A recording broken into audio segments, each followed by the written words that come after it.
Welcome back to the channel and welcome back to another quick pick prediction video.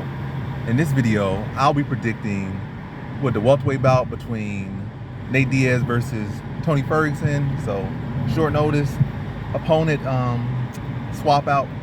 But yeah, you know what Jemima did when by missing weight by like 20 pounds. But anyway, I'll see this one. I'm going Nate Diaz, high confidence to beat Tony Ferguson. That's just a straight pick. Straight pick to beat him, high confidence. But my prediction for this, I'm gonna pick him to beat him in the distance. 5 rounds. Ferguson, Ferguson's, has amazing cardio and all that stuff, and push amazing pace and is durable and all that stuff. I'm still picking Diaz to put him out of there. I just don't feel like Ferguson is in the best spot right now. I feel like he's worn down. And Diaz has been through a lot of wars and been through a lot of this and a lot of that, and took a lot of damage. Matter of fact, he took way more damage. We really look at Ferguson. What fights did he really take great damage in? You kind of just say, oh, the Chandler fight, and you say the Gaethje fight. Whereas Diaz, you could literally go like both Conor McGregor fights, all these other fights. But Diaz, like, that's been his style, that's been his MO his whole career, and he's holding up better. Like, just not too long, like with last fight when all rounds with a very game. Leon Edwards, who's the champion now, obviously he got washed for 99.9% of that fight, but he's in there. You know what I'm saying? Like Ferguson, like all of his fights have been, as far as only loser streak, has been pretty one-sided, and like he has not been looking good now. Coming off a knockout loss, the first knockout loss of his career, and Diaz hasn't had a fight where he's been knocked out completely unconscious. So it's just a lot of different things to factor in. But right now, I definitely like Diaz. I feel like even though they both are older and both of them have taken a lot of damage, Diaz seems to be, have more left in the tank. And then I like his, and even like prime for prime, I like Diaz against Ferguson always. I feel like it was a good style matchup because he's not a fighter that's going to cave to Ferguson's pressure or anything like that. It's not like Ferguson's the guy that's going to go out there and wrestle him and try to lay on for several rounds and stuff like that. And actually, they both had similar weaknesses. You see Ferguson lost to Oliveira similar that way, lost to Dariush that way. They would take him down. Just neutralize his submission game. It's not like he has so many tools off his back or he has so many good sweeps off his back. He's pretty limited off his back. Got some sharp elbows, but you're not really resting or planning his guard. Resting in his guard for him to like lock you up and hit you with elbows. He's not. You see him just looking fangless out there. But yeah, I like Diaz. He's limp. You ever really see Ferguson fight a guy taller than him, longer than him yet? Kind of maybe you could say Cerrone to an extent, but Cerrone a guy like, he fights pretty square and you can get to him. Diaz, I'm not saying like Diaz is the most elusive guy, but he does have a working jab, a solid jab out there, solid boxing skills. And like I said, and also he can match he can match his Ferguson pace and not surpass it, to be honest.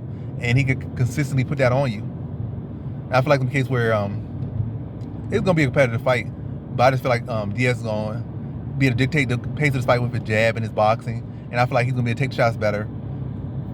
And I feel like he's the better grappler. I feel like he's the better striker. I feel like he's the better boxer. But somebody did bring up a good case that Diaz does have that scar tissue and Ferguson does have some sharp elbows, so that could potentially be a thing.